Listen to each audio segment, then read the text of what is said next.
Hi everyone, today I am making fried green chili pickle. For that, heat a pan, add rye in it and saute it for 2 to 3 minutes.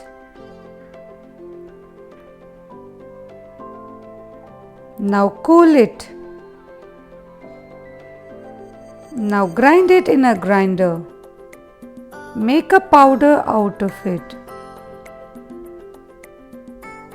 Now this powder you can preserve it for a month. Now take green chilies, cut it this way. Now heat oil in a pan,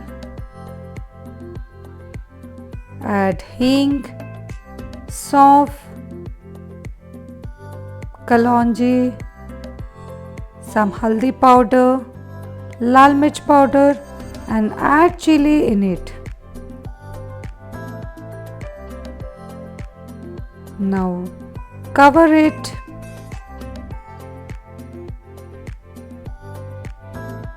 and cook it for 3 to 4 minutes.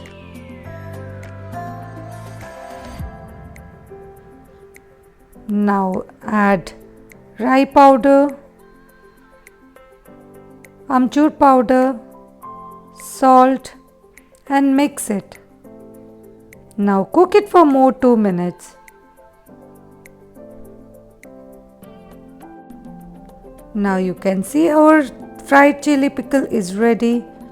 Now you can preserve this for 7 to 10 days in a refrigerator. Thank you so much for watching. Do like and subscribe to my channel. Enjoy!